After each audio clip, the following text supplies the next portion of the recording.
नमस्कार मित्रांनो, S class education bye सुहानीमध्ये तुम्हा सगळ्यांचं मनापासून स्वागत आहे. आपण एक सिरीज सुरू केलेली आहे ज्याच्यामध्ये आपण 10th स्टँडर्डचे सायन्स 1 आणि सायन्स 2 चे जे काही चॅप्टर्स आहेत ते कमीत कमी वेळेत रिवाइज करायचा प्रयत्न करतोय. पहिले जे 2 चॅप्टर्स आहेत ते मी ऑलरेडी अपलोड केलेले आहेत. ऑलमोस्ट अर्ध्या तासाच्या आतमध्ये आपण त्याच्यामधले सगळे इम्पॉर्टंट क्वेश्चन्स पाहिलेले आहेत. त्यासोबतच चॅप्टरची शॉर्ट आणि पटापट रिव्हिजन केलेली आहे. सो आता आपण सिमिलरली थर्ड चॅप्टर पाहतोय जो की आहे केमिकल रिॲक्शन अँड इक्वेशन्स. अर्थात हे वन शॉट किंवा रिव्हिजन सेशन असल्यामुळे आपण खूप डिटेलमध्ये नाही जाणार आहोत. आपण वरच्यावर चॅप्टर्स पाहणार आहोत. सो आता याच्यामध्ये इथे पहिल्यांदा जो काही पार्ट आहे तो तुम्ही एक्झामसाठी स्किप केला तरी पण चालणार आहे. So you can skip this. Next आहे केमिकल रिॲक्शन्स, हे पण तुम्ही स्किप करू शकता. आता इथे तुम्हाला काही एक्झाम्पल्स पाहायला मिळतात केमिकल रिॲक्शनचे, तर हे मात्र तुम्हाला करायचे आहेत. आता याच्यामध्ये तुम्हाला कसं दिलं जाऊ शकतं की 3 ते 4 फिनोमिना तुम्हाला दिले जातील आणि मग तुम्हाला क्लासिफाय करायचं आहे की फिजिकल कोणते आहेत आणि केमिकल कोणते आहेत. सो हे खूप इझी आहे, पटापट होईल. सगळ्यांनाच माहिती आहे की फिजिकल चेंजमध्ये फक्त स्टेट ऑफ मॅटर बदलते, पण केमिकल चेंजमध्ये सगळ्या प्रॉपर्टीज बदलतात. केमिकल चेंज इरिव्हर्सिबल आहे तर फिजिकल चेंज रिव्हर्सिबल आहे.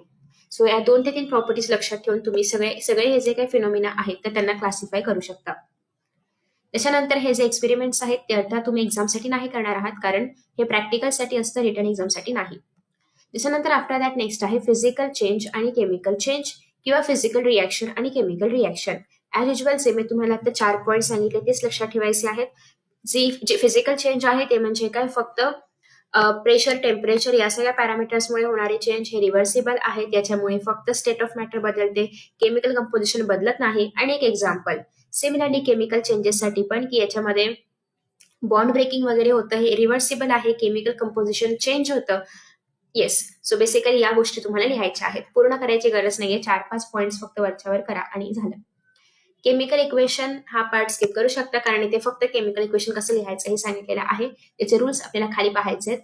रूल्स तुम्हाला ऍट सच काही लिहायला विचारले जात नाहीत, पण तुम्हाला कधी कधी केमिकल रिॲक्शन वर्ड्समध्ये दिली जाते आणि ती अशा पद्धतीने लिहायची असते. सो त्यासाठी तुम्हाला ऍटलिस्ट वरचेवर रूल्स माहिती पाहिजेत की आपण कोणते रूल्स वापरतो केमिकल रिॲक्शन लिहिताना. मी तुम्हाला डायरेक्टली फायनल रिॲक्शन दाखवते आणि मग आपण त्यातले रूल्स बघूया. सो आता बघा, हे जे रिॲक्शन आहे ह्या रिॲक्शनला बघून आपल्याला काय कळतंय की CaCO3 म्हणजे कॅल्शियम कार्बोनेट हे सॉलिड स्टेटमध्ये आहे.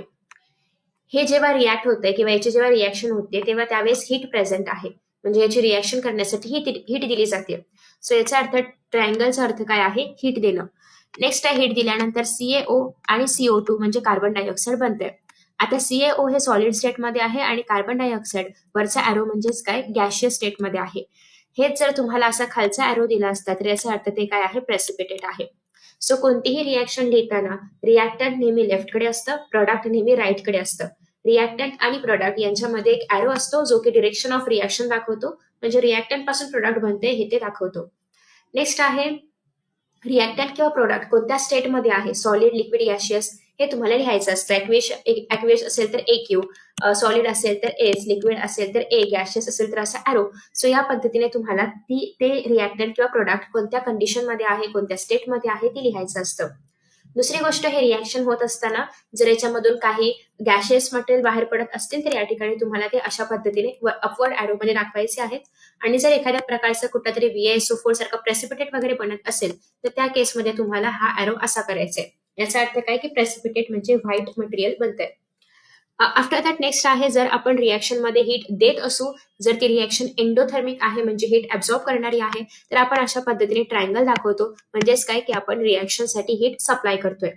आणि जर रिॲक्शन मधून हीट बाहेर पडत असेल किंवा एनर्जी बाहेर पडत असेल तर अशा केसमध्ये आपण रिॲक्शन झाल्यानंतर सगळ्यात शेवटी बाहेर पडते म्हणजे प्रोडक्ट आहे, त्याच्यामुळे प्रोडक्टच्या साईडला सगळ्यात शेवटी आपण हीट असं लिहितो. याचा अर्थ हीट एनर्जी इथून बाहेर पडलेली आहे. त्यासोबतच नेक्स्ट काही रिॲक्शनमध्ये कॅटलिस्ट रिक्वायर्ड असतात. मग आता हे जे कॅटलिस्ट आहेत तर ते पण आपण लिहू शकतो. फॉर एक्झाम्पल हे तुम्ही जर पाहिलं तर ही जी रिॲक्शन आहे याच्यामध्ये तुम्हाला कॅटलिस्ट पाहायला मिळतंय, Ni म्हणजे निकल कॅटलिस्ट आहे. सो हे जे कॅटलिस्ट इथे वापरलेलं आहे ते आपल्याला या ॲरोच्या खाली लिहायचं असतं. नेहमी आपण कॅटलिस्ट या ॲरोच्या खाली लिहितो. 60 डिग्रीची हीट दिली आहे, नेहमी आपण हीटचा जो ट्रायंगल आहे तो वरती ड्रॉ करतो. त्याचप्रमाणे जर टेम्परेचर दिलं असेल तर टेम्परेचर वरती लिहायचं.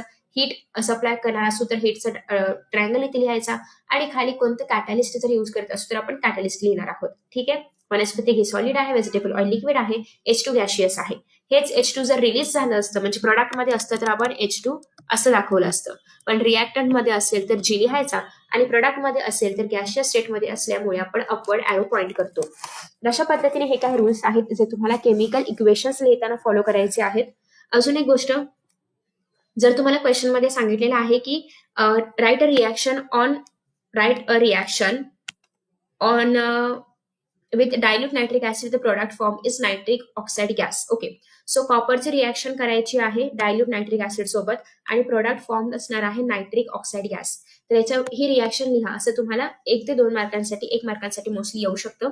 आता यांनी सांगितलंय की हे डायल्यूट नायट्रिक ऍसिड आहे, तर तुम्हाला एक्सपेक्टेड आहे की तुम्ही इथे डायल्यूट हा शब्द लिहाल आणि तुम्हाला डायल्यूट हा शब्द लिहायचा आहे. जर इथे त्यांनी सांगितलंय की कॉन्सन्ट्रेटेड नायट्रिक ऍसिड आहे तर इथे खाली कॉन्सन्ट्रेटेड हा शब्द लिहायचा आहे. ठीक आहे, सो क्वेश्चन मध्ये जे काही पॅरामीटर्स यूज केले असतील ते सगळे तुम्हाला रिॲक्शन मध्ये दाखवायचे आहेत. अर्थात तुम्ही हे स्किप करणार आहात. आता बघा, या रिॲक्शन मध्ये तुम्हाला इथे असा एक डाऊनवर्ड पॉइंटेड ॲरो पाहायला मिळतोय. याचा अर्थ काय, हे व्हाईट प्रेसिपिटेट बनलंय म्हणजे व्हाईट सॉलिड मॅटर इथे काहीतरी बनलेला आहे. सो जेव्हा AgNO3 म्हणजेच आपलं सिल्वर नायट्रेट जे की ॲक्वेस कंडिशन मध्ये आहे ते जेव्हा NaCl म्हणजे सोडियम क्लोराईड सोबत रिॲक्ट करेल, कोणतीही कंडिशन नाही सांगितली आहे, प्रेझेन्स ऑफ एअर वॉटर वगैरे असं काही नाही सांगितलंय. सो आपण जे काही रूम टेम्परेचरवरती असणाऱ्या गोष्टी आहेत त्याच कन्सिडर करतो आणि हे आपल्याला देणार आहे सिल्वर क्लोराईड आणि त्यासोबतच सोडियम नायट्रेट. आता हे प्रेसिपिटेट आहे त्याच्यामुळे आपण AgCl आणि डाऊनवर्ड ॲरो दाखवलेला आहे. सो ऑलमोस्ट या पूर्ण पानामधलं तुम्ही काही नाही केलं, फक्त या गोष्टी लक्षात ठेवल्या तरी पण चालणार आहे. त्याच्यानंतर नेक्स्ट आहे एखाद्या केमिकल इक्वेशनला आपण बॅलन्स कसं करायचं. आता बॅलन्स्ड केमिकल इक्वेशन म्हणजे काय, तर अशी एक केमिकल रिॲक्शन ज्याच्यामध्ये रिॲक्टंट मध्ये असणारे ऍटम्सचा नंबर आणि प्रोडक्ट मध्ये असणाऱ्या प्रत्येक एलिमेंटचा ऍटम्सचा नंबर सेम आहे. म्हणजेच काय, तर आपल्याकडे ही एक रिॲक्शन आहे. आता मला सांगा, या रिॲक्शन मध्ये इकडेच्या साईडचे रिॲक्टंट आहेत आणि इकडच्या साईडचे प्रोडक्ट आहेत.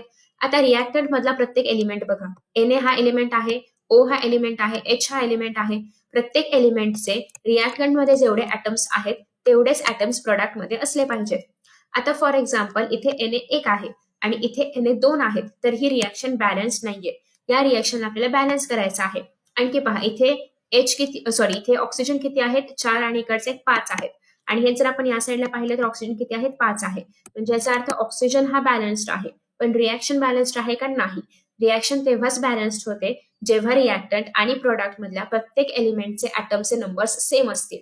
ठीक आहे, आता याला बॅलन्स कसं करायचं, तुम्हाला एक्झाम मध्ये हा प्रश्न हमखास येतो की रिॲक्शनला बॅलन्स करा. आता जेव्हा तुम्हाला एक्झाम मध्ये रिॲक्शन बॅलन्स करा असा प्रश्न विचारला जातो तेव्हा तो ऑलमोस्ट 2 ते 4 मार्कांमध्ये किती पण मार्कांसाठी विचारला जाऊ शकतो. जर हा प्रश्न 1 मार्कासाठी विचारला गेला असेल तर डायरेक्टली रिॲक्शन बॅलन्स करून लिहायची, कुठलीही स्टेप इतर काहीही लिहायची गरज नाहीये. पण जर ही रिॲक्शन 2 किंवा 3 मार्कांसाठी किंवा 2-3 पेक्षा जास्त कितीही मार्कांसाठी जर विचारली असेल तर त्या केसमध्ये तुम्हाला एक प्रॉपर पॅटर्न फॉलो करायचा आहे. मॅक्स टू मॅक्स 3च्या वर नाही विचारली जात. ठीक आहे, 1 मार्कासाठी असेल डायरेक्टली ही रिॲक्शन आहे, याचं जे काही फायनल आन्सर असेल ते डायरेक्टली तुम्हाला लिहायचं आहे. आता फायनल आन्सर जे काही तुम्हाला बॅलन्स करून मिळेल ते असणार आहे आपलं फायनल आन्सर. सो 1 मार्कासाठी फक्त फायनल आन्सर लिहायचा आहे. 2 मार्कांसाठी आलं तर काय लिहायचं ते आता मी तुम्हाला सांगते. सगळ्यात पहिली गोष्ट म्हणजे तुम्हाला जी काही रिॲक्शन दिली असेल क्वेश्चन पेपरमध्ये आहे अशी लिहायचे पहिला पॉईंट टाकून. ठीक आहे, सगळ्यात पहिल्यांदा काय करायचंय, पॉईंट नंबर 1 टाकायचा आहे आणि तुम्हाला जी काही रिॲक्शन दिलेली आहे ती आहे अशी लिहायची आहे.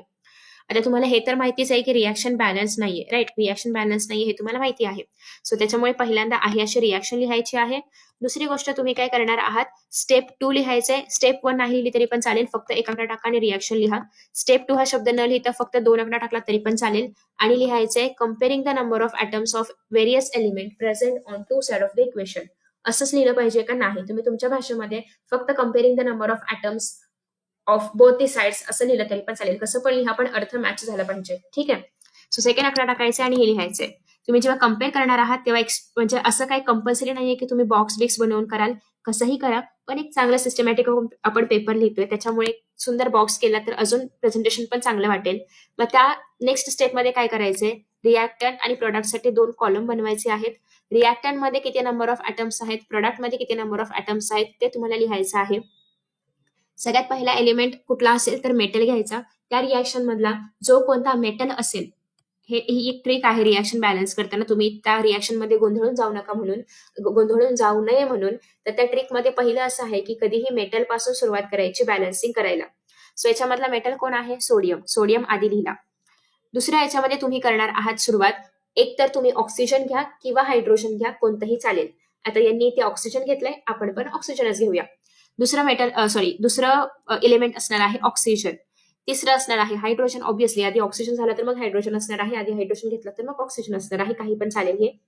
आणि हे सगळे झाले, हायड्रोजन झालं, ऑक्सिजन झालं, मेटल झालं, की मग काय उरतंय? Non metal. शेवटी घ्यायचं आहे नॉन मेटल.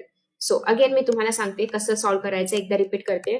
सुरुवात नेहमी मेटलने करायची, मग तुम्ही हायड्रोजन किंवा ऑक्सिजन काही पण घेऊ शकता, उरलेलं एक घ्यायचं आणि मग लास्ट स्टेपला नॉन मेटल घ्यायचं. ठीक आहे, सगळे एलिमेंट्स लिहून झाले. आता काउंट करा की जेव्हा तुम्ही रिॲक्टंट मधले एलिमेंट काउंट करताय तेव्हा पूर्ण या दोघांच्या मधलेही काउंट करायचे आहेत. इथे एक सोडियम आहे, एकच लिहायचं. हायड्रोजन किती आहेत? 5 आहेत, 5 लिहायचे. एच किती आहे? 3 आहे, 3 लिहायचं. सल्फर किती आहे? 1 आहे, 1 लिहायचं. झालं. नेक्स्ट आता प्रोडक्ट मधले एलिमेंट्स चे ॲटम्स काउंट करा. आता याच्यामध्ये पण काउंट करताना दोघांचे मिळून काउंट करायचे. सोडियम 2 आहे, सल्फर 1 आहे, ऑक्सिजन 5 आहे, एच 2 आहेत. ठीक आहे, झालं. आता मला सांगा हे सेम नंबर्स आहेत का? नाही. काय काय सेम आहे? फक्त ऑक्सिजन आणि सल्फर बॅलन्स्ड आहे, बाकी काहीच बॅलन्स नाहीये. मग स्टेप 3 मध्ये तुम्हाला लिहायचं आहे बॅलन्सिंग द इक्वेशन. फक्त एवढे लिहिलं तरी पण चालेल. ओके, बॅलन्सिंग अँड इक्वेशन एवढं फक्त लिहिलं तरी पण चालेल, बाकीचं एवढं सगळं नाही लिहिलं तरी पण चालेल. अगेन बॅलन्सिंग करताना मी काय सांगितलेलं आहे? सुरुवात कोणापासून करायची? मेटल्स पासून. इकडे 2 मेटल आहेत म्हणजे इकडे मेटल काय केलं पाहिजे? 2 केले पाहिजेत. मल्टिप्लाय बाय 2 करा. ऑक्सिजनला हात लावायची गरज नाहीये. हायड्रोजन इकडे 3 आहेत, इकडे 2च आहेत. आता अर्थात मला एक सांगा, इथे काय काय प्रेझेंट आहे? पाणी प्रेझेंट आहे, म्हणजे तुम्ही हायड्रोजनला काही पण केलं वर खाली तर ऑक्सिजन मध्ये पण आपोआप फरक पडणार. ठीक आहे, सो त्याच्यामुळे आधी ऑक्सिजनला अजिबात हलवायचं नाही, तसंच ठेवायचं आहे. आधी आपण हायड्रोजनला बॅलन्स करणार, सल्फरला बॅलन्स करायची गरज नाहीये कारण ते ऑलरेडी बॅलन्स्ड आहे. सगळ्यात पहिली गोष्ट म्हणजे सोडियमला 2 करा. त्याच्यामुळे आपण इथे काय करणार आहोत? याला आता मी इरेज करते. सोडियमला काय करायचंय? 2 करायचंय. 2 तुम्ही इथे लिहू शकत नाही, 2 तुम्हाला इथे लिहावा लागतो. ठीक आहे, असं फक्त सोडियमला 2 नाही करतायत. जेव्हा तुम्ही 2 इथे लिहिताय तेव्हा याचा अर्थ हे 2 सोडियमसाठी पण आहे, हे 2 ऑक्सिजनसाठी पण आहे आणि हे 2 हायड्रोजनसाठी पण आहे. आता मला सांगा, जेव्हा आपण सोडियमला 2 करतोय तेव्हा सोडियम 2 होत आहेत, पण सोबतच ऑक्सिजन पण काय होतोय? 1 वाढतोय. आधी ते 1च होतं ना, आता 2 झाले, म्हणजे ऑक्सिजन आता काय झाले? 6 झाले. हायड्रोजन पण 1 वाढतोय, म्हणजे हायड्रोजन आता किती झाले? 4 झाले. ओके, आता रिॲक्टंट मध्ये हे सगळं गोलमाल झालेलं आहे. आता नेक्स्ट मला सांगा, सोडियम तर आता क्लिअर झालं. ठीक आहे, दुसरं आपण काय बघणार आहोत? आता ऑक्सिजनला बॅलन्स करायचंय. ऑक्सिजन बघा, रिॲक्टंट मध्ये किती आहेत? 6, प्रोडक्ट मध्ये किती आहेत? 5 आहेत, म्हणजे आपल्याला 1 ऑक्सिजन वाढवला पाहिजे. ठीक आहे, आता 1 ऑक्सिजन वाढवताना याला कुठेही हात लावू नका. कुणाला हलवायचं आहे आता? H2O ला, कारण आपल्याला हे पण माहितीये की हायड्रोजन पण अनबॅलन्स्ड आहे आणि ऑक्सिजन पण अनबॅलन्स्ड आहे. सोडियम बॅलन्स्ड आहे, सल्फर बॅलन्स्ड आहे, मग याला अजिबात धक्का लावायचा नाही. आता जे काही बदल करायचे ते सगळे पाण्यामध्ये करायचे. आता बघा, ह्या दोघांना सायमल्टेनियसली सॉल्व्ह करायचं, ऑक्सिजन आणि हायड्रोजनला, कारण ते एकाच कंपाऊंडचे भाग आहेत. हायड्रोजन किती पाहिजेत? 2 पाहिजेत. ऑक्सिजन किती पाहिजे? 1 पाहिजे. मग जर मी इथे 2H2 लिहिलं तर हायड्रोजन कितीने वाढले? 2 ने वाढले. कुठे वाढतायत? प्रोडक्टमध्ये, म्हणजे हे किती झाले? 4 झाले. आणि ऑक्सिजन बघा किती आहेत? आधी 1 आहे आणि आता 1, असं मिळून किती झाले? म्हणजे आता किती वाढला? 1 वाढला, म्हणजे किती झाले? 6 झाले. सो अशा पद्धतीने सोडियम पण 2 झाले, ऑक्सिजन पण 6 झाले, हायड्रोजन 4 आणि सल्फर 1. म्हणजे बघा, इथे 2 आणि इथे 2 लिहिलं की आपली रिएक्शन जी आहे ती बॅलन्स झाली. आपण व्हेरीफाय करूया आन्सरशी. बघा, अशाच पद्धतीने रिएक्शन बॅलन्स करायची होती, झालेलं आहे. आता या ज्या मधल्या स्टेप्स मी तुम्हाला सांगितल्या, हे मल्टिप्लाय करायचं, हे तुम्ही याच टेबलमध्ये करू शकता किंवा तुम्ही सेपरेट टेबल बनवून पण करू शकता, किंवा तुम्ही एवढे डिटेलमध्ये न दाखवता डिरेक्टली आन्सर लिहिलं तरी पण चालेल. कारण 2 मार्कांसाठी असेल तर आपण पहिल्या 2 स्टेप्स लिहिलेल्या आहेत. 3 मार्कांसाठी असेल तर तुम्हाला तिसरी थोडीशी ही स्टेप लिहून थोडासा टेबल ड्रॉ करावा लागेल आणि 3च्या वर काही हा प्रश्न विचारला जात नाही. आणि 4थ्या पॉईंटमध्ये तुम्हाला फायनल बॅलन्स्ड रिएक्शन लिहायची आहे. ठीक आहे, अशा पद्धतीने तुम्हाला तुमचा जो क्वेश्चन आहे बॅलन्सिंगचा तर तो सॉल्व्ह करायचा आहे. आय होप की सगळ्यांना रिएक्शन बॅलन्स कशी करायची आणि कसं काय लिहायचं हे कळलं असेल. तुम्हाला हवं असेल आणि शेवटी वेळ असेल तर तुम्ही बॅलन्स रिएक्शन मध्ये एलिमेंटचे नंबर किती आहेत किंवा कसे बॅलन्स झालेले आहेत हे पण दाखवू शकता. रिक्वायर्ड नाहीये, but if you want you can do. Next आहे टाइप्स ऑफ केमिकल रिएक्शन. आता टाइप्स ऑफ, तुम्ही एक ट्राय करा, ह्याला बॅलन्सिंग करण्याचा प्रयत्न करा आणि ज्याला येईल त्याने मला खाली कमेंट बॉक्समध्ये आन्सर सांगायचं आहे की कसं बॅलन्सिंग केलं ते. मला पण जाणून घ्यायचंय की तुम्हाला हे समजलंय की नाही. ठीक आहे, नेक्स्ट आहे केमिकल रिएक्शनचे टाइप्स. आता केमिकल रिएक्शनचे एकूण 4 टाइप्स आहेत. हे जे प्रॅक्टिकल्स आहेत किंवा जे एक्सपेरिमेंट्स आहेत ते तुम्ही आता थिअरी एक्झामसाठी नाही करणार आहात, प्रॅक्टिकलसाठी ऑलरेडी केलं असेल, त्याच्यामुळे आता थिअरीसाठी करायची गरज नाहीये. हा chapter more or less experimental base असल्यामुळे याच्यामध्ये थिअरी खूप कमी आहे आणि जी काही थिअरी आहे ती सगळी मी तुम्हाला सांगते. ठीक आहे. आता याच्यामध्ये बघा, जे रिॲक्शन आहेत त्यांचे काही टाइप्स आहेत.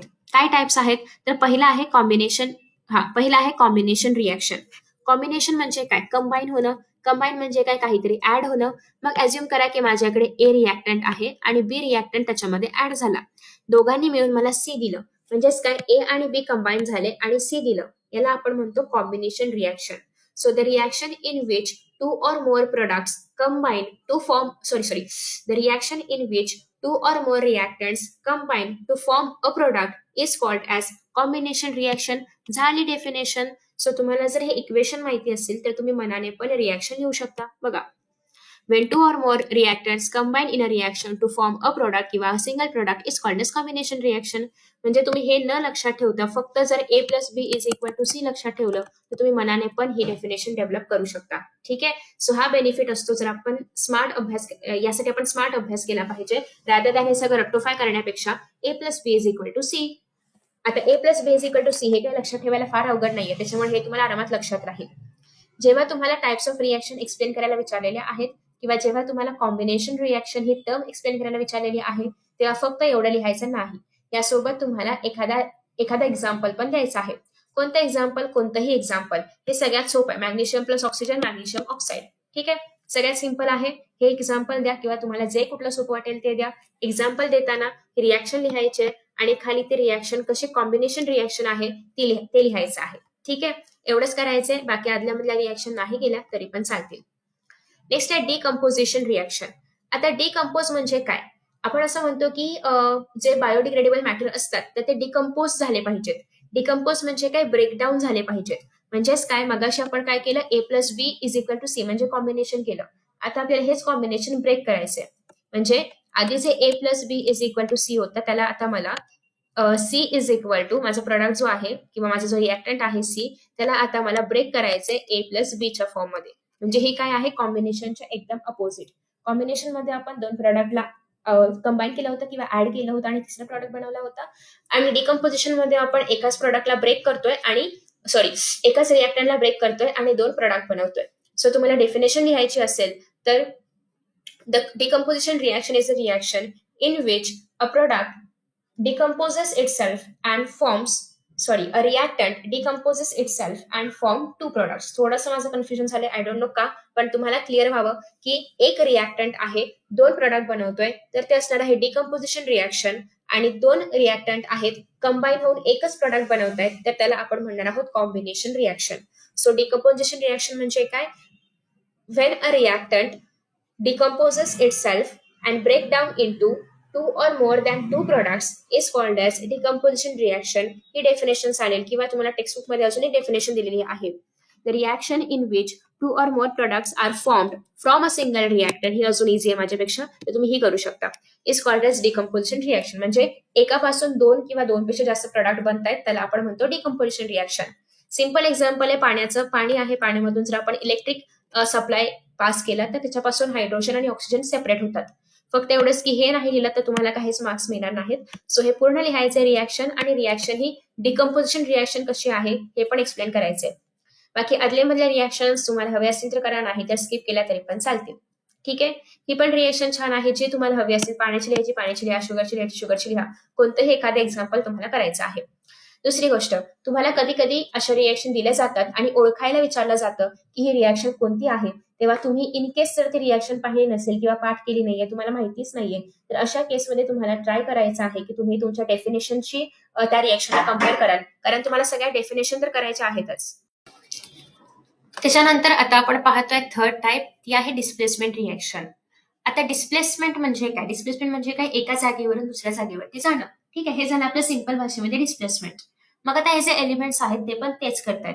आता एलिमेंट्स मध्ये काय होतंय की एक रिॲक्शन आहे, त्या रिॲक्शन मध्ये एक रिॲक्टंट आहे.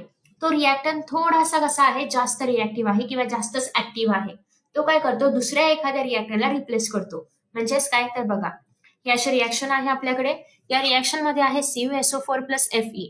आता याच्यामध्ये Fe जे आहे तर ते Cu पेक्षा जास्त रिॲक्टिव्ह आहे किंवा जास्तच ऍक्टिव्ह आहे. मग हा काय करतो, उड्या मारतो आणि हा याच्या जागेवरती जाऊन बसतो. मग हे काय बनतं, FeSO4 plus Cu. Similarly Pb जे आहे तर ते जास्तच ऍक्टिव्ह आहे कॉपरपेक्षा. मग परत Pb इथे जातो, PbSO4 बनतं आणि इथे बनतं Cu. ठीक आहे. सो याचा अर्थ काय की कॉपरपेक्षा Fe म्हणजेच आयरन आणि Pb हे जरा जास्त ऍक्टिव्ह असल्यामुळे ते कॉपरच्या जागेवर ते स्वतः जाऊन बसतात, म्हणजे ते काय करतात, ते डिस्प्लेसमेंट करतायत. ठीक आहे. So the reaction in which the place of the ion of less reactive म्हणजेच कोण, या केसमध्ये copper element in a compound is taken by another more reactive म्हणजे Fe किंवा Pb by formation of its own ions is called as displacement reaction. Simple. Example साठी तुम्ही कोणतेही example घेऊ शकता. आता याच्यामध्ये तुम्हाला हे कसं कळणार की कोणतं जास्त रिॲक्टिव्ह आहे आणि कोणता कमी रिॲक्टिव्ह आहे. तर तुम्हाला सगळ्यांनाच इलेक्ट्रोकेमिकल सिरीज माहिती असेल. तर इलेक्ट्रोकेमिकल सिरीजच्या अकॉर्डिंग जे वरचे एलिमेंट्स असतात तर ते सगळ्यात जास्त रिॲक्टिव्ह असतात आणि खालचे एलिमेंट्स कमी रिॲक्टिव्ह असतात. जर इलेक्ट्रोकेमिकल सिरीज माहिती नाहीये तर तुम्हाला ही सिरीज जी आहे तर ती पाहायला मिळेल आपल्याच टेक्स्टबुकमध्ये, मेटॅलर्जीमध्ये वगैरे. त्याच्यामध्ये जाऊन तुम्ही हे कम्पेअर करू शकता. सो त्याच्या आधारे तुम्हाला डेफिनेशन लिहायची आहे की लेस रिॲक्टिव्ह एलिमेंटची जागा हायली रिॲक्टिव्ह किंवा हायली ऍक्टिव्ह एलिमेंट घेतं आणि नवीन कंपाऊंड फॉर्म करतं, त्याला आपण म्हणणार आहोत डिस्प्लेसमेंट रिॲक्शन. आय होप सगळ्यांना कळलेली आहे डेफिनेशन पण. नेक्स्ट आहे डबल डिस्प्लेसमेंट. आता इथे डबल डिस्प्लेसमेंट होत आहे म्हणजेच काय, the reaction in which the ions in the reactant are exchange to form a precipitate is called as double displacement reaction. ही रिॲक्शन ओळखायला खूप इझी आहे, कारण प्रेसिपिटेट म्हणजे काय, ज्याचं प्रेसिपिटेट बनतंय, सपोज BaSO4चं प्रेसिपिटेट बनतंय तर त्याच्या बाजूला असं तुम्हाला डाऊनवर्ड ॲरो पाहायला मिळेल. याचा अर्थ काय, प्रेसिपिटेट. मग कधीही कुठल्या पण रिॲक्शनमध्ये कधीही कुठल्याही रिॲक्शनमध्ये जर तुम्हाला प्रेसिपिटेट पाहायला मिळालं तर ती रिॲक्शन असणार आहे डबल डिस्प्लेसमेंट रिॲक्शन. ठीक आहे. आफ्टर दॅट नेक्स्ट आता आपण पाहणार आहोत एक्झोथर्मिक आणि एंडोथर्मिक प्रोसेस. आता एक्झोथर्मिक म्हणजे काय, एक्झो म्हणजे आउट. ठीक आहे, म्हणजे एक्झो म्हणजे काय, बाहेर पडणं. So the reaction in which heat is liberated out is called as exothermic reaction, and the reaction in which heat is absorbed is called as endothermic reaction. Endo म्हणजे काय, आतमध्ये. सो एंडो म्हणजेच काय, reaction मध्ये heat accept किंवा absorb केली जाते आणि एक्झो म्हणजे रिॲक्शन मधून हीट बाहेर काढली जाते. ठीक आहे. सो हा डिफरन्स आहे एक्झो आणि एंडो मधला. दोघांचे एक एक्झाम्पल्स तुम्ही लक्षात ठेवायचे आहेत, जेणेकरून तुम्हाला जर इन केस आलीच एक्झामला डेफिनेशन तर तुम्ही लिहू शकता. खूप अवकाळ आणि खूप मोठे रॉकेट सायन्स नाहीये. ज्याच्यामध्ये हीट ऍब्झॉर्ब केली जाते, एंडोथर्मिक रिॲक्शन किंवा एंडोथर्मिक प्रोसेस, ज्याच्यामध्ये हीट बाहेर फेकली जाते, त्याला आपण म्हणणार आहोत एक्झोथर्मिक प्रोसेस किंवा एक्झोथर्मिक रिॲक्शन. ठीक आहे. एवढं मोठं करायची गरज नाहीये, डेफिनेशन करा, एक एक्झाम्पल द्या आणि संपला विषय. ॲज युज्युअल तुम्ही हे सगळे नाही करणार आहात. नेक्स्ट आहे एंडोथर्मिक आणि एक्झोथर्मिकचे तुम्हाला इथे एक्झाम्पल्स पाहायला मिळतात. हे एक्झाम्पल्स लिहा, संपला. नेक्स्ट आहे आता रेट ऑफ केमिकल रिॲक्शन कोणत्या फॅक्टर्स वरती डिपेंड आहे, म्हणजे एखादी रिॲक्शन किती फास्ट घडू शकते हे कशाच्या आधारे कळणार आपल्याला, किंवा कशी म्हणजे तिला किती वेळ लागेल त्या रिॲक्शनला होण्यासाठी. एक अंदाजे वेळ आपण फाइंड आउट करू शकतो का, किंवा दोन रिॲक्शनला कम्पेअर करून कुठली रिॲक्शन लवकर होईल आणि कुठल्या रिॲक्शनला वेळ लागेल हे आपण डिसाईड करू शकतो का. तर त्यासाठी काही पॅरामीटर्स आहेत. काय पॅरामीटर्स आहेत, तर सगळ्यात पहिले पॅरामीटर आहे ते म्हणजे नेचर ऑफ द रिॲक्टंट. आताच आपण पाहिलं डिस्प्लेसमेंट रिॲक्शन मध्ये काय होत होतं, जो रिॲक्टंट जास्त ऍक्टिव्ह आहे तो कमी ऍक्टिव्ह रिॲक्टंटला रिप्लेस करायचा. म्हणजेच काय, जर त्या रिॲक्टंटने कमी ऍक्टिव्ह रिॲक्टंटला एक्सचेंज केलं किंवा रिप्लेस केलं तर अशा केसमध्ये हायली ऍक्टिव्ह एलिमेंटमुळे ती रिॲक्शन लवकर होईल. पुन्हा एकदा बोलते मी, जर एखाद्या हायली ऍक्टिव्ह रिॲक्टंटने कमी ऍक्टिव्ह रिॲक्टंटला रिप्लेस केलं तर त्याच्या स्वतःच्या हायली ऍक्टिव्हनेसमुळे ती रिॲक्शन लवकर होणार. ठीक आहे. आणि हाच आपला पहिला मुद्दा आहे, नेचर ऑफ रिॲक्टंट. जेवढं जास्त ऍक्टिव्ह असेल तेवढंच जास्त पटकन ती रिॲक्शन होणार आहे. झिंक आणि अल्युमिनियम मध्ये जर आपण कम्पेअर केलं तर झिंक पेक्षा अल्युमिनियम मोर रिॲक्टिव्ह आहे आणि त्याच्यामुळेच जर अल्युमिनियमला यूज करून ही रिॲक्शन परफॉर्म केली तर ती जास्त फास्ट होणार. ठीक आहे. याच्याबद्दल तुम्हाला मेटॅलर्जीमध्ये पाहायला मिळणारच आहे ऍटमच्या रिॲक्टिव्हिटी बद्दल. सो आपण त्या चॅप्टरमध्ये बघूया. नेक्स्ट आहे size of the particle of reactant. आता मला सांगा, खूप मोठी दगडं आहेत आणि एकदम बारीक दगडं किंवा वाळूमधली कशी लहान दगडं असतात त्याप्रमाणे दगडं आहेत. तर कुठले स्टोन्स जास्त लवकर रिॲक्शन दाखवतील, जे लहान आहेत ते, कारण त्यांचा सरफेस एरिया पण कमी आहे, सो ते पटापट रिॲक्ट होणार. आणि जे मोठे आहेत त्यांचा सरफेस एरिया जास्त असल्यामुळे त्यांना रिॲक्शन व्हायला वेळ लागणार. So size of the particle जेवढी लहान असेल तेवढी ती रिॲक्शन पटकन होणार. ठीक आहे. एक्झाम्पलसाठी यांनी दिलेलं आहे की आपले जे शहाबाद टाईल्स असतात त्याचे पीसेस किंवा त्याची जी पावडर आहे तर त्याची रिॲक्शन पटकन होते than that of the pieces of the Shahabad tile. ठीक आहे. किंवा तुम्ही साखरेचं पण पाहू शकता. साखर, मोठी साखर असेल तर पाण्यात विरघळायला वेळ लागते, पण लहान साखर असेल तर पटकन पाण्यामध्ये विरघळून शुगर सोल्युशन देते. इव्हन तो फिजिकल चेंज आहे, बट तरी फिजिकल नाही, केमिकलच आहे, कारण आपण परत साखर त्याच्यामधून काढून घ्यायला खूप काही करावं लागेल. सो वरच्यावर पाहिलं तर तुम्हाला ते एक्झाम्पल लक्षात ठेवता येईल. ते लिहू नका कारण ते खूप बेसिक आहे. तुम्हाला लिहिताना केमिकल भाषेमधलेच एक्झाम्पल लिहावे लागेल. नेक्स्ट आहे कॉन्सन्ट्रेशन ऑफ द रिॲक्टंट. आता मला एक सांगा, माझ्याकडे 2 ऍसिड आहेत. एक ऍसिड एकदम कॉन्सन्ट्रेटेड आहे, त्याच्यामध्ये कुठलंही पाणी किंवा इतर कुठलं सबस्टन्स मिक्स नाही केलंय, एकदम प्युअर ऍसिडिक आहे, हायली कॉन्सन्ट्रेटेड आहे. आणि दुसरं एक ऍसिड आहे याच्यामध्ये मी पाणी मिक्स केलंय. पाणी मिक्स केल्यामुळे काय होतं की ते ऍसिडचं ऍसिडिटी कमी होते. ठीक आहे. मग आता मला सांगा की कुठलं ऍसिड लवकर रिॲक्शन दाखवेल. ज्याचं डायल्युटेड केलेलं आहे ते की जे कॉन्सन्ट्रेटेड आहे ते. ऑब्व्हियसली कॉन्सन्ट्रेटेड आहे ते, कारण त्याची ऍसिडिक पॉवर जास्त आहे कम्पेअर टू डायल्युटेडची. सो त्याच्यामुळे जेवढा रिॲक्टंट जेवढा जास्त ऍसिडिक असेल किंवा जेवढा जास्त कॉन्सन्ट्रेटेड असेल किंवा जेवढा जास्त बेसिक असेल, इन शॉर्ट कॉन्सन्ट्रेटेड असलं पाहिजे, तेवढं ते पटकन रिॲक्शन दाखवणार दॅन डायल्युटेड सोल्युशन. ठीक आहे. सो ऍसिडिक असलं पाहिजे किंवा कॉन्सन्ट्रेटेड असलं पाहिजे, हे तुम्हाला इथून सांगायचंय. आफ्टर दॅट नेक्स्ट आहे टेम्परेचर ऑफ रिॲक्शन. अगेन माझ्याकडे एक रिॲक्शन आहे जी मी 100 डिग्री सेल्सिअस वरती परफॉर्म करते आणि दुसरी सेम रिॲक्शन मी 70 वरती किंवा 50 वरती परफॉर्म करते. आणि 100 वरती परफॉर्म करणं पण त्या एलिमेंटला धरून आहे किंवा त्याच्यामुळे त्या एलिमेंटचं कंपाऊंडचं काही नुकसान होत नाहीये. आणि 50-70 वरती करून पण काही नुकसान होत नाहीये, पण उलट प्रोडक्टच बनतोय. तर मग अशा केसमध्ये कोणत्या टेम्परेचरला मी रिॲक्शन केली पाहिजे? 100 ऑब्व्हियसली, कारण जर त्याला काही हार्मफुल नाहीये 100 टेम्परेचर, तर मी 100 डिग्रीवरतीच ती रिॲक्शन परफॉर्म करणार. आणि याचा फायदा असा होईल की जास्त हीट लवकर लवकर मिळाल्यामुळे ती रिॲक्शन पण पटकन होणार. सो जर आपल्याला रिॲक्शनचा रेट इन्क्रीज करायचा असेल तर टेम्परेचर आपण इन्क्रीज केलं पाहिजे. ठीक आहे. सो अजून एक आहे ते म्हणजे कॅटलिस्ट. सो तुम्हाला what do you mean by catalyst असा प्रश्न येऊ शकतो. आता कॅटलिस्ट म्हणजे काय? तर कॅटलिस्ट एक प्रकारचं असं सबस्टन्स आहे की जे रिॲक्शन मध्ये कुठल्याही प्रकारे इंटरफेअर न करता फक्त रेट ऑफ रिॲक्शन वाढवण्याचं काम करतं. म्हणजेच काय की आता या ठिकाणी तुम्हाला KClO3 पाहायला मिळतंय. याच्यामध्ये आपण हीट अप्लाय करतोय आणि त्यापासून KCl+3O2 आपल्याला प्रोडक्ट मिळतात. तर या केसमध्ये आपण कुठल्याही प्रकारे काहीही चेंज करत नाहीये, म्हणजे कुठल्याही प्रकारे आपण रिॲक्टंट आणि प्रोडक्ट बदलत नाहीये.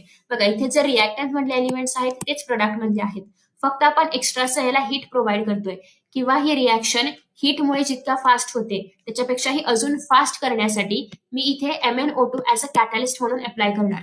आणि तुम्हाला सगळ्यांना माहिती आहे कॅटलिस्ट आपण इथे खालच्या बाजूला लिहितो MnO2. सो जर मी इथे MnO2 कॅटलिस्ट अवेलेबल करून दिलं किंवा सप्लाय केलं तर अशा केसमध्ये ही रिॲक्शन अजून फास्ट होणार. पण तुम्हाला प्रोडक्टमध्ये कुठेही MnO2 नाही पाहायला मिळणार किंवा तुम्हाला प्रोडक्टमध्ये Mnचे कुठलेही ट्रेसेस नाही पाहायला मिळणार. रिझन असं आहे की कॅटलिस्ट कुठल्याही प्रकारे रिॲक्शन मध्ये इंटरफेअर करत नाही, ते फक्त रिॲक्शनचा रेट वाढवतं, बाहेरून आतमध्ये रिॲक्शनच्या आतमध्ये बॉन्ड्स मध्ये जात नाही. ठीक आहे. सो हे झालं कॅटलिस्टचा एक बेनिफिट आहे की ते रिॲक्शनला काही हार्म करत नाही. सो तुम्हाला फॅक्टर्स अफेक्टिंग केमिकल रिॲक्शन असा प्रश्न आला तर खूप मोठं काही लिहायचं नाहीये. नाव लिहायचं, नेचर ऑफ रिॲक्टंट, एक एक्झाम्पल द्यायचं आहे. मी जे एक्झाम्पल सांगितले ते द्या तरी पण चालेल. अगदी आहे त्या भाषेमध्ये पाहिजे असं नाहीये, मी तुमच्या भाषेमध्ये लिहू शकता, फक्त अर्थ लागला पाहिजे. ठीक आहे. सो ह्याचे 5च्या 5 प्रॉपर्टीज आहेत किंवा 5च्या 5 फॅक्टर्स आहेत ते तुम्हाला लिहायचे. हे मधलं स्किप करू शकता. आता नेक्स्ट आहे ऑक्सिडेशन आणि reduction. So basically oxidation reaction म्हणजे काय आणि रिडक्शन रिॲक्शन म्हणजे काय? तर अशा रिॲक्शन्स आपल्याकडे ज्या काही रिॲक्शन्स आहेत त्या 2 प्रकारच्या असतात, ऑक्सिडेशन आणि रिडक्शन रिॲक्शन. सो आता याच्यामध्ये जर आपण पाहिलं तर इथे काय होते, ऑक्सिजन आहे तर तो मॅग्नेशियम सोबत कंबाईन होतोय, म्हणजे ही reaction in the presence of oxygen होते आणि ऑक्सिजन रिॲक्शन मध्ये इन्क्लुडेड आहे, तो कंबाईन होतोय. सो या रिॲक्शनला आपण म्हणणार ऑक्सिडेशन रिॲक्शन.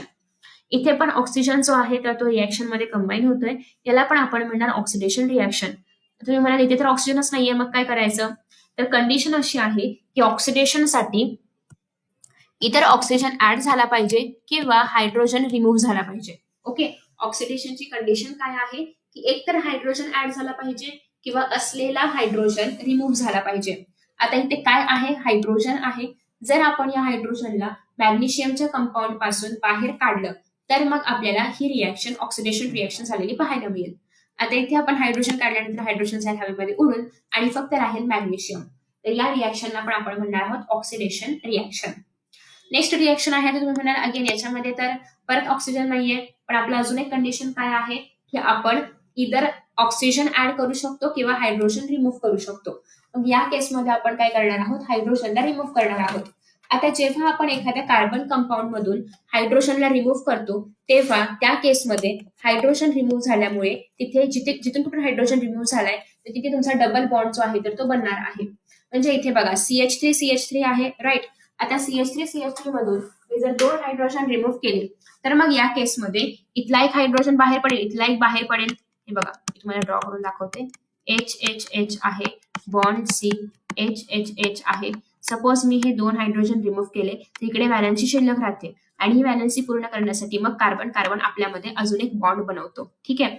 सो याच्यामुळे काय होतं की यांच्यामध्ये डबल बॉन्ड बनतो आणि जे उरलेले H2 जे आपण बाहेर काढले तर ते गॅशियस फॉर्म मध्ये निघून जातात. सो अशा केमिकल रिॲक्शन्स की ज्याच्यामध्ये इधर रिॲक्टंट जे आहे तर ते ऑक्सिजन सोबत कंबाईन होतंय किंवा हायड्रोजन जो आहे तर तो रिॲक्टंट मधून रिमूव्ह केला जातोय, लॉस होतोय, याला आपण काय म्हणणार आहोत, ऑक्सिडेशन रिॲक्शन. हिचे डेफिनेशन तुम्हाला इथे पाहायला मिळते. ही डेफिनेशन करायची आहे. अरे ही इरेज केलं तरी पण परत येते, जादू आहे काय? ओके जाऊ दे चला. सो याला आपण अरे काय तरी पण परत आलं, पण ठीक आहे. तुम्हाला कळलं असेल की या ठिकाणी डेफिनेशन आहे, हे डेफिनेशन तुम्हाला करायची आहे. आफ्टर दॅट नेक्स्ट आहे, आता बघा अजून एक आपल्याकडे एक्झाम्पल आहे. आता मला पटापट सांगा हे काय आहे, कमेंट करायचं पटकन. हे काय आहे? आणि कॅटलिस्ट आहे ना, रेषेच्या खाली लिहिलंय म्हणजे हे काय असणार आहे, कॅटलिस्ट. सो K2Cr2O7 हे आपलं या ठिकाणी असलेलं कॅटलिस्ट आहे. आता इथे इथाइल अल्कोहोल आहे. इथाइल अल्कोहोल मध्ये मी काय ऍड केलं, असं जेव्हा आपण ऑक्सिजन लिहितो याचा अर्थ हे नेसेंट ऑक्सिजन आहे.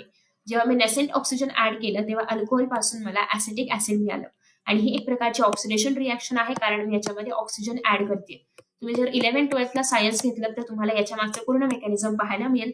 आता आपण त्या लेवलमध्ये जायची गरज नाहीये, त्याच्यामुळे फक्त एवढंच लक्षात ठेवा की जर आपण अल्कोहोलमध्ये ऑक्सिजनला ऍड केलं in the presence of any oxidising agent किंवा in the presence of any catalyst, तर अशा कंडिशनला आपण म्हणणार आहोत, अशा कंडिशनमध्ये काय बनणार आहे त्याला आपण म्हणतो ऍसिटिक ऍसिड. ठीक आहे. सो इथे K2Cr2O7 जे आपण ऍज अ कॅटलिस्ट यूज केलेलं आहे तर हे आहे आपलं ऑक्सिडायझिंग एजंट. ठीक आहे. हेच जर रिडक्शन रिॲक्शन असती आणि इथे एखादं एजंट यूज केलं असतं तर ते झालं असतं रिड्युसिंग एजंट. या ऑक्सिडायझिंग एजंटचं काम काय आहे तर oxidation reaction in the presence of oxygen घडवून आणणं हे याचं काम आहे. ठीक आहे. त्याच्यानंतर नेक्स्ट आहे, हे काही तुम्ही नाही लक्षात ठेवलं तरी पण चालेल. आता आपण एखादं एक्झाम्पल घेऊया या दोघांचं मिक्सचर. म्हणजे जर एकाच वेळी ऑक्सिडेशन आणि एकाच वेळी रिडक्शन होत असेल म्हणजे एकच रिॲक्शन आहे त्याच्यामध्ये एकाच वेळी ऑक्सिजनला एक्सेप्ट केलं जात आहे आणि लगेचच आपलं जे हायड्रोजन आहे त्याला पण एक्सेप्ट केलं जात आहे, तर अशा केसमध्ये रिडक्शन होत आहे आणि ऑक्सिडेशन पण होत आहे. रिडक्शन म्हणजे काय तर ऑक्सिजनला बाहेर काढणं किंवा ऑक्सिजनला रिमूव्ह करणं आणि हायड्रोजनला एक्सेप्ट करणं. सो याला आपण म्हणणार आहोत रिडक्शन. ऑक्सिडेशन म्हणजे काय, ऑक्सिजनला एक्सेप्ट करणं आणि हायड्रोजनला बाहेर काढणं. आता जर या दोन्ही पण रिॲक्शन सायमल्टेनियसली होत असतील तर त्याला आपण म्हणणार आहोत रेडॉक्स रिॲक्शन. फॉर एक्झाम्पल आता इथे बघा, इथे ऑक्सिजन रिमूव्ह केला जातोय. ठीक आहे. ऑक्सिजन रिमूव्ह केला जातोय Cu साठी, कॉपर साठी काय होते, ऑक्सिजन इथून रिमूव्ह होत आहे म्हणजे कॉपर मध्ये काय झालं, रिडक्शन. सिमिलरली H2 मध्ये मात्र ऑक्सिजन ऍड होतोय म्हणजे H2 साठी काय आहे, ऑक्सिडेशन. म्हणजे कॉपर मध्ये रिडक्शन झालं आणि H2 मध्ये काय झालं, ऑक्सिडेशन झालं. याचा अर्थ हे कोणाचं एक्झाम्पल आहे, रेडॉक्स रिॲक्शन. रिडक्शन मधला रेड आणि ऑक्सिजन मधला ऑक्स असं मिळून हे काय बनलं, रेडॉक्स रिॲक्शन. ठीक आहे. आफ्टर दॅट नेक्स्ट आता आपण अजून एखादं एक्झाम्पल, इथे एक एक्झाम्पल दिले ते पण बघूया. आता याच्यामध्ये बघा 2H2S plus SO2 is equal to 3S precipitate plus 2H2O बनत आहे. आता इथे H जे आहे H2S आणि S बघा याच्यामधून H ला रिमूव्ह केलंय म्हणजे याचा अर्थ काय, याच्यामध्ये काय होतंय, ऑक्सिडेशन. सिमिलरली SO2 आणि H2O मध्ये बघा आता इथे काय केलेलं आहे, H ला ऍड केलेलं आहे म्हणजे बघा इथे SO2 होतं, इथे H2O झालंय, H ला काय केलं, ऍड केलं. याचा अर्थ इथे काय झालेलं आहे, काय झालेलं आहे, reduction. So in this way reduction आणि ऑक्सिडेशन एकाच सेम रिॲक्शन मध्ये जर होत असेल तर त्याला आपण म्हणणार आहोत रेडॉक्स रिॲक्शन. सो तुम्हाला what do you mean by redox reaction अशा प्रकारचा प्रश्न पण येऊ शकतो. त्या केसमध्ये कोणतंही एखादं simple example along with definition तुम्हाला लिहायचं आहे. त्याच्यानंतर आता नेक्स्ट हे तुम्ही स्किप केलं तरी पण चालेल. आता तुम्हाला लक्षात ठेवण्यासारखी गोष्ट आहे ती म्हणजे रस्टचा फॉर्म्युला. हा खूप महत्वाचा केमिकल फॉर्म्युला आहे रस्टचा, जो तुम्हाला एक्झाम मध्ये एमसीक्यूज मध्ये विचारला जाऊ शकतो. What do you mean by rust? तर बेसिकली आपलं जे मेटल आहे, रिॲक्टिव्ह मेटल, जेव्हा ऑक्सिजनच्या कॉन्टॅक्टमध्ये येतं किंवा एअर मधल्या इतर कुठल्याही कंपोनंटच्या कॉन्टॅक्टमध्ये येतं, तेव्हा त्या केसमध्ये आपल्या मेटलवरती एक लेअर बनतो आणि त्या लेअरला आपण म्हणणार आहोत रस्टिंग. हा जो रेडिश लेअर आहे तर त्याचा फॉर्म्युला आहे Fe2O3.XH2O. एक्स म्हणजे काय, पाण्याचे मॉलिक्युल्स किती असतील त्या ठिकाणी प्रेझेंट तेवढे सगळे. ठीक आहे. आता तुम्ही जर पाहिलं असेल तर 2019 की 20च्या पेपरमध्ये तुम्हाला असे डायग्राम पाहायला मिळेल आणि पूर्ण रस्टिंगची प्रोसेस एक्सप्लेन करायची होती. ठीक आहे. सो त्यासाठी बघा, सगळ्यात पहिल्यांदा आपल्याकडे आता आपण एक डायग्राम ड्रॉ करूया. इथे आपल्याकडे एक मेटल आहे. ठीक आहे, एक मेटल आहे आपल्याकडे आणि इथे आपला एक पाण्याचा थेंब पडला. पाण्याच्या थेंबमध्ये पण ऑक्सिजन आहे. म्हणजे जेव्हा मेटल सारखं पाण्याच्या ह्याच्यामध्ये कॉन्टॅक्टमध्ये येते तेव्हा इनडिरेक्टली ते ऑक्सिजनच्या कॉन्टॅक्टमध्ये येते आणि त्याच्यामुळे इथला जो हा भाग आहे, या पाण्याच्या ड्रॉपच्या आतला हा जो भाग आहे, तिथे काय होते, सारखं रस्टिंग होते किंवा एक लाल कलरचा लेअर बनतोय, रस्टिंगचा लेअर बनतोय. सो आता हे जे माझं मेटल आहे ते कुठलं आहे, आयरन मेटल आहे. ठीक आहे, Fe मेटल आहे. तर या ठिकाणी माझं जे Fe आहे तर ते एनोडिक रिजन आहे. कसलं रिजन आहे, एनोडिक. ज्या ठिकाणी कोरोजन होतं किंवा रस्टिंग होतं त्या रिजनला आपण म्हणतो एनोडिक रिजन. आणि दुसरं जे रिजन आहे किंवा त्याच्या अपोजिट जे रिजन आहे त्याला आपण म्हणणार आहोत कॅथोडिक. सो या ठिकाणी पाण्याचा मॉलिक्युल हे कॅथोडिक आहे, तर आयरनचा हा बार किंवा आयरनचं मेटल हे एनोडिक रिजन आहे. एनोडिक रिजन मधून नेहमीच इलेक्ट्रॉन जे आहेत त्यांना बाहेर काढलं जातं आणि कॅथोडिक मध्ये नेहमीच इलेक्ट्रॉन ऍक्सेप्ट केले जातात. या छोट्या छोट्या गोष्टी प्लीज लिहून ठेवा. इथे इलेक्ट्रॉन्स जे आहेत तर ते ऍक्सेप्ट होतात आणि इथून इलेक्ट्रॉन्स जे आहेत तर ते रिमूव्ह होतात. ठीक आहे. आता हे जे माझं Feचं मेटल आहे हे काय करतं, जेव्हा ते पाण्याच्या कॉन्टॅक्टमध्ये येईल, खूप वेळासाठी पाण्याच्या कॉन्टॅक्टमध्ये येईल, तेव्हा ते आपल्याकडचे 2 इलेक्ट्रॉन्स काय करतं, लूज करतं. आता याने Feने हे जे काही 2 इलेक्ट्रॉन्स लूज केलेले आहेत due to the presence of water molecule, तर ते 2 इलेक्ट्रॉन्स हे वॉटर मॉलिक्युल एक्सेप्ट करतात. त्याला आयते मिळाले ना इलेक्ट्रॉन, सो ते एक्सेप्ट करणार. मग वॉटर मॉलिक्युल आधी O2+4H फॉर्म मध्ये आहे, त्याने 4 इलेक्ट्रॉन एक्सेप्ट केले आणि ते पूर्ण प्युअर पाणी बनलं. ठीक आहे, ते पूर्ण काय झालं, प्युअर पाणी बनलं. आफ्टर दॅट आता हे जे Fe2 आहेत तर ते काय होतात, कुठे गेले, एनोड पासून कॅथोड रिजनकडे म्हणजे वरच्या रिजनकडे गेले. ठीक आहे. आणि आता they react with water and further get oxidise to form Fe3+ ion. आता इथे वरती काय बनलं, पाणी बनलं. 4 इलेक्ट्रॉन्स आल्यामुळे वरती पाणी बनलं. इथे खाली काय प्रेझेंट आहे, Fe2+ प्रेझेंट आहे. सो Fe2+ आणि पाणी हे जेव्हा दोघं रिॲक्ट होतील तर तेव्हा Fe3+ आयन बनणार आहे. बघा, ह्याच्यामधून Fe2 गेलं, ह्याच्यामधून Fe2 गेलं, इथे वॉटर आहे. अरे अरे अरे, आता सगळंच गायब झालं. कैसे होगा रे ऐसा. मग ठीक आहे, इथे जे पाणी होतं ते आणि इथे जे मेटल होतं ते, तर मेटल मधले जे Fe2+ चे आयन्स आहेत ते जेव्हा वरच्या पाण्यासोबत कंबाईन होतील तेव्हा ते Fe3+ आयन्स बनवतात. ठीक आहे. आता हे जे Fe3+ आयन मेटलच्या वरती एक लेअर बनवणार आहेत त्यालाच आपण म्हणणार आहोत, काय म्हणणार आहोत, त्यालाच आपण रस्ट म्हणणार आहोत. सो रस्टची पूर्ण रिॲक्शन बघा, या 2 रिॲक्शनला कंबाईन करा. Fe3+ 4H2O पाणी is equal to Fe2O3H2O + 6H. हे काय बनलं तुमचं, रस्ट. ठीक आहे. आता हे जे रस्ट आहे तर हे कशामुळे होतं, तर ऍटमॉस्फिअरमुळे, ऑक्सिडेशनमुळे, या सगळ्या बऱ्याचशा गोष्टीमुळे, आणि त्याला आपण काय म्हणणार आहोत, करोजन.